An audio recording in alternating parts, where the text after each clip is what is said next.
Good morning students. आज का हमारा विषय है सल्तनत कालीन भारतीय इतिहास। ये पेपर हम बीए सेकेंड ईयर में पढ़ते हैं।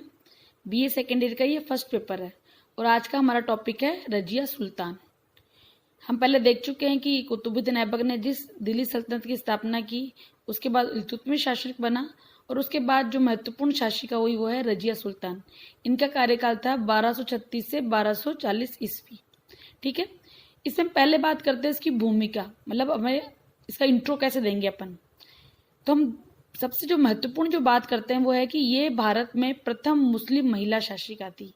ठीक है, इससे पहले जो दिल्ली सल्तनत की स्थापना में कोई महिला शासिका नहीं बनी थी, क्योंकि आपको पता है कि मुसलमानों में पर्दा प्रथा का बहुत अधिक मात्रा में चलन था।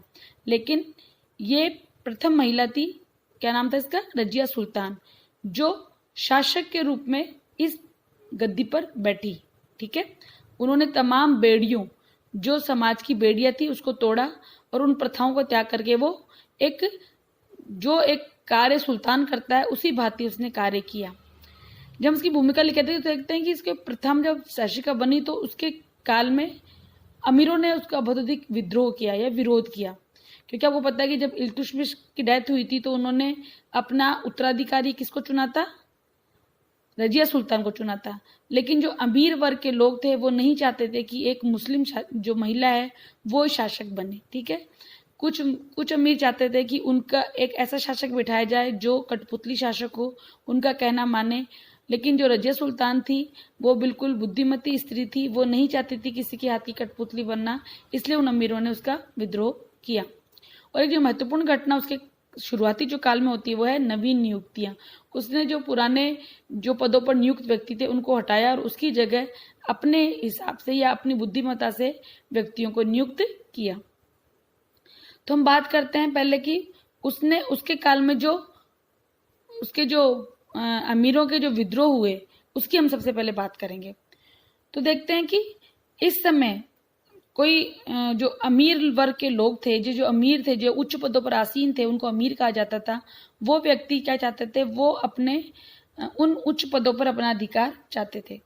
तो जैसे ही इल्तुतमिश ने रजिया को अपना उत्तराधिकारी नियुक्त किया तो जो कुछ अमीर वर्ग के लोग थे उन्होंने रुकनुद्दीन को सुल्तान बना दिया।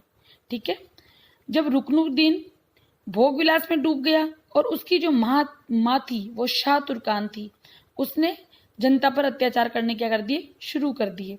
ठीक है, इससे प्रांतीय सूबेदारों ने संगठित होकर उसे सुल्तान पद से हटाने का निश्चय किया।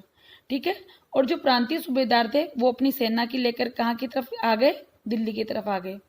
लेकिन इसी बीच जनता के सहयोग से, ठीक है, जनता के सहयोग से अमीरों और प्रांतीय सूबेदारों की सहमति से रजिया क्या बन गई? रजिया सुल्तान बन गई।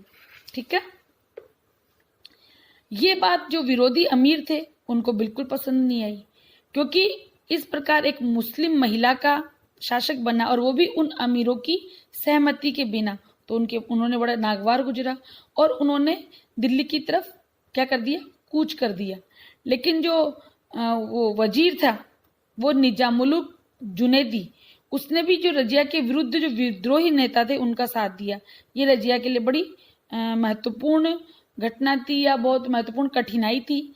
लेकिन रजिया सुल्तान ने इन सबका क्या किया? विद्रोह का बड़ी आसानी से सामना कर लिया, मतलब उन विद्रोह का उन्होंने दबा दिया। बंदायूं, मुल्तान, हांसी और लाहौर के सूबेदारों ने दिल्ली के समीप ही अपना क्या लगा लिया? अपना शिविर लगा लिया।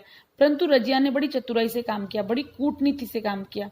उसने क्या किया? उसने फूट पर डाल दी। उसने सूबेदारों की पारस्परिक जो फूट थी उसका सहारा लिया और उसने उनमें आपस में फूट डाल दी। उसने बंदायूं के सूबेदार मलिक इजाउद्दीन मोहम्मद सालारी और मुल्तान के सूबेदार इजुद्दीन कबीर खां अयाज को अपनी तरफ मिला लिया और विद्रोही शिविर में यह प्रचार भी करवाया कि बहुत से शक्तिशाली अमीर रजिया के पक्ष में चले गए हैं।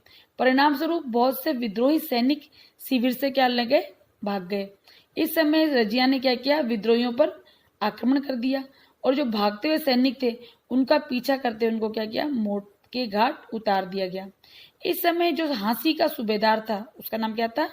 मलिक सैफुद्दीन कूची, उसको बंदी बना लिया गया और उसे भी मौत के घाट उतार दिया गया। इसी प्रकार जो लाहौर का सूबेदार था मलिक अलाउद्दीन, वो भी मारा गया। वजीर जो था उसका नाम क्या था, वजीर निजामुल मुल्क जुनैदी, ये पहाड़ियों की तरफ भाग गया। इस प्रकार पूरे विद्रोह को क्या कर दिया, सुल्ताना ने पूरे विद्रोह को कुचल दिया और अपनी सत्ता अपने हाथ में ले ली।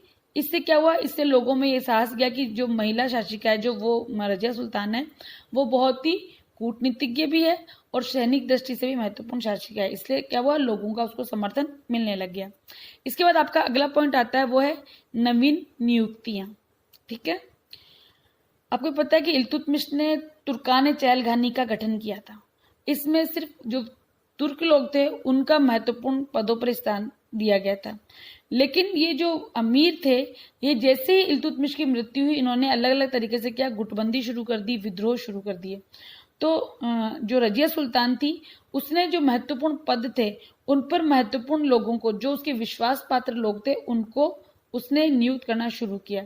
उसने ख्वाजा मुहज्जुद्दीन को वजीर बनाया, मलिक सैफुद्दीन ऐबक को सेना का अध्यक्ष बनाया, मलिक इज्जुद्दीन कबीर खां अयाज को लाहौर का सूबेदार बनाया, इख्तियारुद्दीन अल्तूनिया को भटिंडा का सूबेदार बनाया और ऐतगिन को अमीर ए हाजिब और मलिक जमालुद्दीन याकूत को अमीर आखुर बनाया।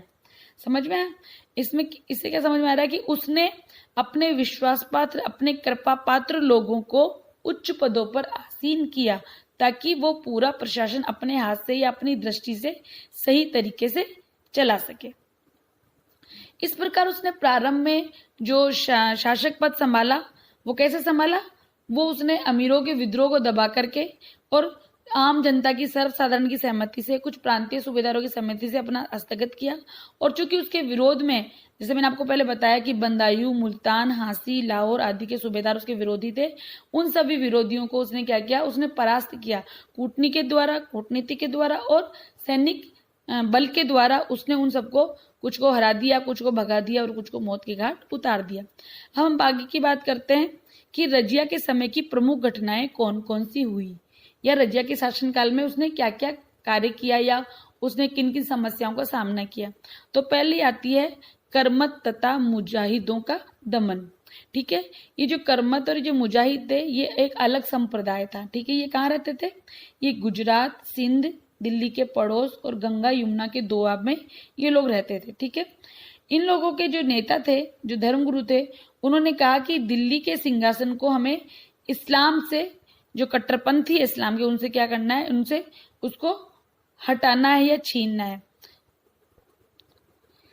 इसलिए मार्च 1237 में जो करामाती जो लोग थे, जो संप्रदाय वाले थे, वो क्या गया, उन्होंने दिल्ली पे घेरा डाल लिया और दिल्ली की जो जामा मस्जिद थी उस पर क्या कर दिया, आक्रमण कर दिया। उनको ये लगा था कि सुल्तान कौन थी उस समय, रजिया। उनको लगा था कि रजिया सुल्तान वही होगी, लेकिन इसमें क्या हुआ, करामातियों ने मस्जिद में उपस्थित मुसलमानों को मौत के घाट उतारना शुरू कर दिया। इससे क्या हुआ, भारी भगदड़ मच गई। रजिया ने तत्काल सेना की सहायता से विद्रोह को कुचल दिया। सैकड़ों करमातियों को मौत के घाट उतार दिया गया और बाकी बचे करमातियों को सख्त सजा दी गई। ठीक है, इससे क्या हुआ, इससे रजिया सुल्तान की स्थिति सुदृढ़ हुई। अगला आपका आता है रणथंबोर का पतन। रणथंबोर आपको पता है कहाँ है, ये राजस्थान का उस समय एक रियासत थी और ये रणथंबोर का किला था, वो बहुत ही महत्वपूर्ण किला था। तो इल्तुतमिश के समय में ये जो किला था, वो रणथंबोर उनके जो सल्तनत कालीन साम्राज्य में स्थित था। लेकिन इल्तुतमिश की मृत्यु के बाद राजपूत चौहानों ने इस चीज का फायदा उठाया और रणथंबोर के दुर्ग को घेर लिया। तुर्क सेना दुर्ग में घिर गई, उन्होंने तुर्क सेना को चारों तरफ से घेर लिया। जब रजिया सुल्तान को मालूम पड़ा तो उसने एक सेना रणथंबोर की सहायता के लिए भेजी, लेकिन उसने ये संदेश भिजवाया कि अगर स्थिति बिगड़ जाए तो दुर्ग को खाली कर दिया जाए और सैनिकों की जान की सुरक्षा पहले की जाए। इसके अनुसार तुर्कों ने रणथंबोर दुर्ग को खाली कर दिया और जो राजपूत चौहान थे उन्होंने दुर्ग पर क्या कर लिया, अधिकार कर लिया। रजिया की इस कार्यवाही से क्या हुआ, तुर्क अमीर असंतुष्ट हो गए क्योंकि उनके हाथ से एक किला या एक जागीर थी वो चली गई। इसके बाद अगला आता है ग्वालियर के दुर्ग का प्रश्न। ग्वालियर अब जो वर्तमान में कहाँ है, एमपी में है। ये भी उस काल की महत्वपूर्ण रियासत थी या महत्वपूर्ण एरिया था। जो ग्वालियर का दुर्ग रक्षक था वो था जियाउद्दीन अली, ठीक है। वो सल्तनत के भूतपूर्व वजीर निजामुद्दीन जुनैदी का क्या था, रिश्तेदार था। रजिया को लगा या उसको खबर मिली कि ये भी क्या कर रहा है, उसका विरोधी हो गया है। कौन विरोधी हो गया है, जो ग्वालियर का जो दुर्ग रक्षक है। तो उसने क्या किया, बरन के सूबेदार को उसके विरुद्ध अभियान करने को भेज दिया। बरन के सूबेदार बंदी बनाकर, किसको बंदी बनाकर, ग्वालियर के दुर्ग रक्षक जियाउद्दीन अली को बंदी बनाकर दिल्ली ले आया। लेकिन दिल्ली पहुंचने के पूर्व वह लापता हो गया, ठीक है। तो रजिया के जो विरोधी अमीर थे उनको ये लगा कि रजिया सुल्तान ने उसकी हत्या करवा दी है।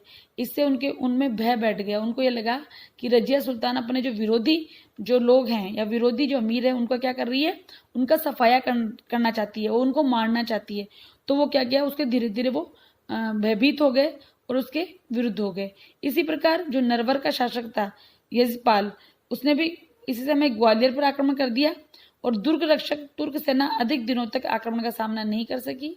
रजिया ने सहायता भेजने के स्थान पर ग्वालियर दुर्ग को भी खाली कर दिया। जैसे उसने रणथंभौर के दुर्ग को खाली किया था, वैसे उसने ग्वालियर के दुर्ग को भी खाली कर दिया।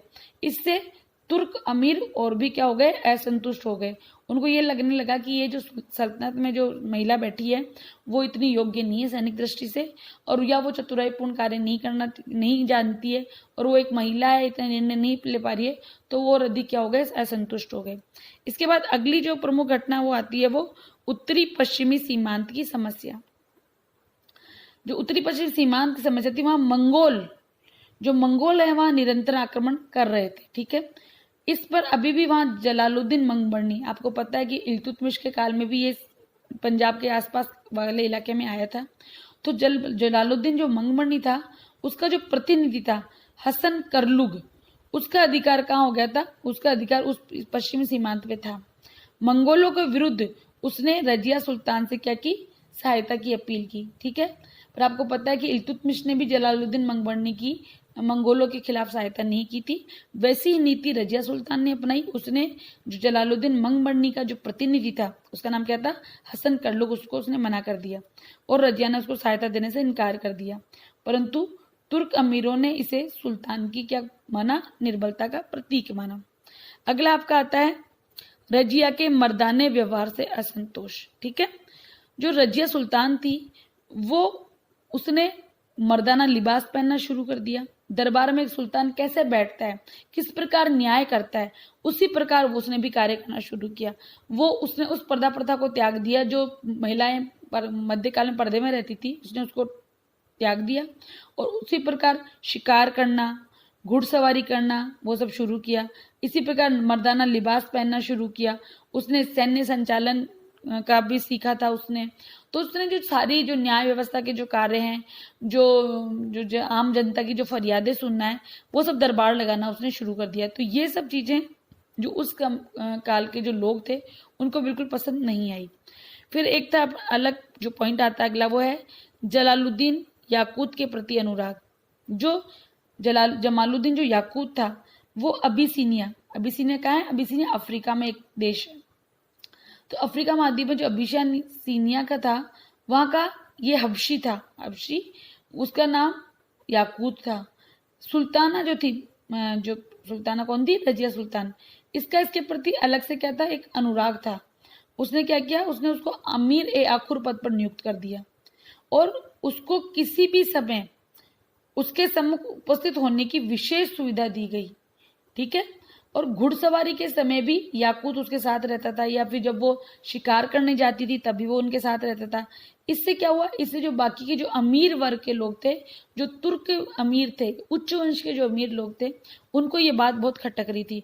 उनको लगा कि ये सब ये तो बहुत गलत है कि जो सुल्तान जो हैं वो एक अपने तुर्क उच्च पद वाले व्यक्तियों को छोड़कर एक हबशी युवक को ज्यादा प्रोत्साहन दे रहे हैं, ठीक है। तो इसलिए उन्होंने तरह तरह की बातें बनाना भी इसमें शुरू कर दिया और इसके अलावा वो उसके खिलाफ षड्यंत्र भी करने लगे।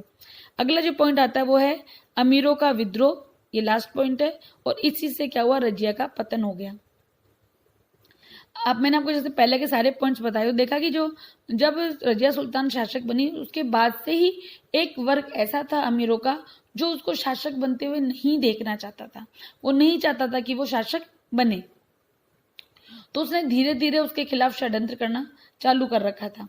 तो उन्होंने क्या किया कि एक एक गुट बना लिया, ठीक है, एक गुट बना लिया, और उन जो गुट वाले लोग थे, जो तुर्क सरदार थे, वो अपने स्वार्थ की रक्षा करना चाहते थे, ठीक है, अपने स्वार्थ चाहते थे, वो ऐसे कठपुतली शासक चाहते थे जो उनकी बात माने। सर्वप्रथम उन्होंने क्या किया, उन्होंने लाहौर के सूबेदार कबीर खां अयाज ने विद्रोह किया, परंतु रजिया ने उस विद्रोह को क्या किया, कुचल दिया, ठीक है। उसने सुल्ताना से क्षमा भी मांग ली, रजिया ने उसे क्षमा तो कर दिया, लेकिन उसे क्या किया, लाहौर का सूबा या प्रांत उससे छीन लिया और अब केवल मुल्तान का सूबा उसके पास रहने दिया। इस घटना के थोड़े दिन बाद सैफुद्दीन ने मुल्तान पर आक्रमण करके अयाज को खदेड़ दिया। रजिया ने अयाज की सहायता नहीं की। इससे भयभीत होकर तुर्क सरदारों ने क्या किया, दोबारा एक गुट बना लिया, एक नई योजना बनाएगी। उनका यह मानना था कि अगर रजिया सुल्तान दिल्ली में रहती है तो दिल्ली की जनता को उसका समर्थन है, तो दिल्ली में रजिया सुल्तान को नष्ट नहीं किया जा सकता, इसको दिल्ली से बाहर बुलाकर ही नष्ट किया जा सकता है। तो उन्होंने क्या किया, उन्होंने अल्तुनिया से कहा कि आप पहले विद्रोह करें। अल्तुनिया कौन था, अल्तुनिया बठिंडा का सूबेदार दिया, उसका पूरा नाम था इख्तियारुद्दीन अल्तुनिया, ठीक है। उसे कहा गया कि आप विद्रोह करें। रजिया विद्रोह का दमन करने के लिए दिल्ली से चल पड़ी। मार्ग में षड्यंत्रकारियों ने उसके कृपा पात्र जो याकूत था उसकी क्या कर दी, हत्या कर दी, और बठिंडा के निकट स्वयं रजिया को भी बंदी बना लिया गया और उसे अल्तुनिया की देखरेख में बठिंडा दुर्ग में रखा गया। इसके तुरंत बाद विद्रोही अमीरों ने इल्तुतमिश के तीसरे लड़के, उसका नाम क्या था, बहराम शाह, उसको सिंहासन पर बिठा दिया। अब बहराम शाह सुल्तान तो बन गया, पर उसमें सुल्तान बनने की कोई क्वालिटी नहीं थी या कोई उसमें उसके योग्यता नहीं थी।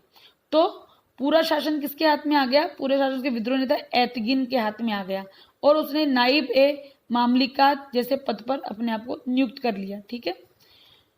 अब क्या हुआ, धीरे धीरे उसने शासन को हड़पना शुरू कर दिया। तो उसने बहराम शाह ने तंग आकर क्या कर दिया, इस एतगिन की हत्या कर दी। एतगिन की मृत्यु से उसका साथी अल्तुनिया निराश हो गया, उसको लगा कि अब तो मैं भी किसी उच्च पद पर नहीं पहुंच पाऊंगा। तो अल्तुनिया और रजिया सुल्तान में समझौता हुआ और रजिया सुल्तान ने क्या किया, अल्तुनिया से विवाह कर लिया और अल्तुनिया ने उसको क्या कर दिया, उसको रिहा कर दिया। अब दोनों ने मिलकर दिल्ली की तरफ आक्रमण करने के लिए फैसला किया। मलिक इज्जुद्दीन सालारी और मलिक कराकाश जैसे कुछ अमीर भी रजिया के साथ में आ गए।